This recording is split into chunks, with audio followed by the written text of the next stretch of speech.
उत्तर प्रदेश के लिए 1700 ट्रेनें चली है, बिहार के लिए 1500 ट्रेनें चली है।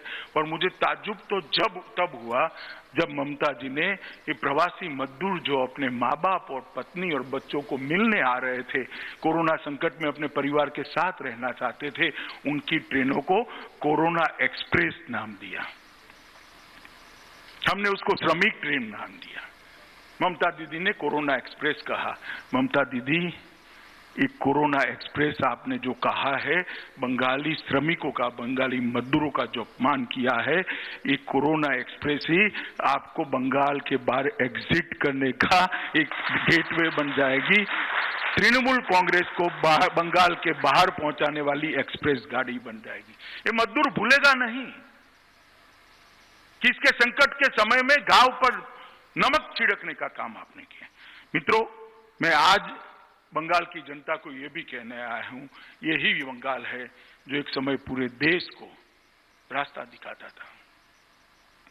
चाहे शिक्षा व्यवस्था की बात हो, समाज सुधार की बात हो, धार्मिक आंदोलन हो, देश को आजाद करने की लड़ाई लड़नी हो, देश के कानून को व्यवस्थित करने की लड़ाई लड़नी हो, हर क्षेत्र के अंदर बंगाल देश का नेतृत्व करता था। एक जमाने में कहा जाता था, बंगाल जो आज सोचता है, देश 50 साल बाद वो सोचता है। आज बंगाल को क्या होगा? जिस बंगाल से आजादी के नारों का सूत्रपात होता था, जहां वंदे मातरम की रचना, जहां जनगण मन लिखा गया, वो आज बंगाल को क्या होगा?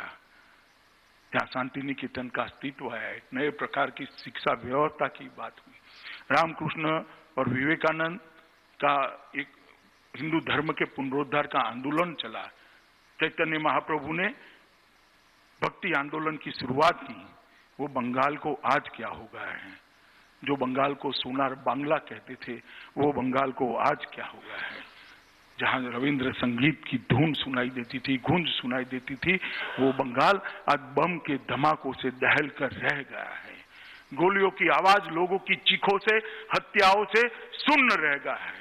कौमी दंगों से इसकी आत्मा को बहुत बड़ी क्षति पहुंची है। सर्वधर्म समभाव के लिए सबसे अच्छा उदाहरण बंगाल का दिया जाता था। वो बंगाल को तुष्टीकरण की ओछी राजनीति कर किसी एक समुदाय के लिए ही प्रायोरिटी देने का काम आज बंगाल के अंदर हो रहा है। सोनार बांग्ला की जगह कम्युनिस्ट पार्टी पहले 2.5 दशक तक और अब 1 दशक तक तृणमूल कांग्रेस बंगाल को गरीबी की दिशा में ढकेलने का काम कर दिया है। भ्रष्टाचार, टोलबाजी, राजनीतिक हिंसा, सत्ता, स्वार्थ, सिंडिकेट, संपत्ति, ये 4 एस के आधार पर तृणमूल कांग्रेस ने कम्युनिस्टों को भी अच्छा कहलाई इस प्रकार का शासन किया है।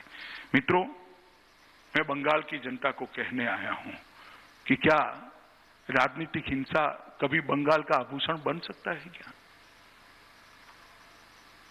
राजनीतिक परिवर्तन का माध्यम हिंसा हो सकती है क्या? किसी की रैली न करने देना, किसी से बात। अब ममता जी, अब क्या करोगी? चलो, हम तो वर्चुअल रैली से बंगालियों से बात कर रहे हैं, अब आप क्या करोगी? रोड लोग रोक देंगे, हेलीकॉप्टर रोक देंगे।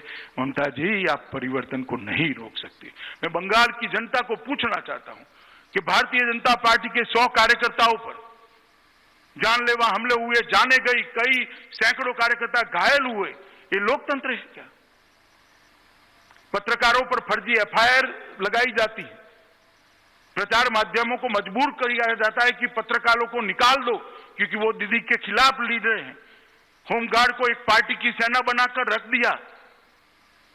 ये बंगाल को लोकतंत्र की दिशा में ले जाने की दिशा में बंगाल की जनता को पूछने आया। और ममता दीदी को मैं कहना चाहता हूं, ममता दीदी, हिंसा का कीचड़ जितना फैलाओगी, भाजपा का कमल इतना ही प्रदीप्त होकर बाहर। हम हिंसा से डरने वाले लोग नहीं है। बलिदान का मेरी पार्टी का इतिहास है। मेरे पहले राष्ट्रीय अध्यक्ष ने, बंगाल के सपूत श्यामा प्रसाद मुखर्जी ने कश्मीर की भूमि पर बलिदान दिया है, संस्कार हमें दिया है।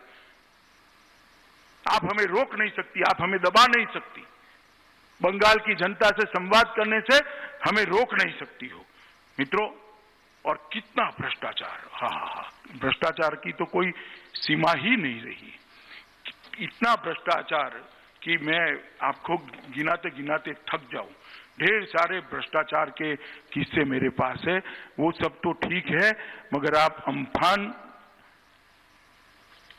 तूफान और कोरोना में भी अगर भ्रष्टाचार करते हो तो मुझे लगता है कि बंगाल की जनता आपको माफ नहीं करेगी।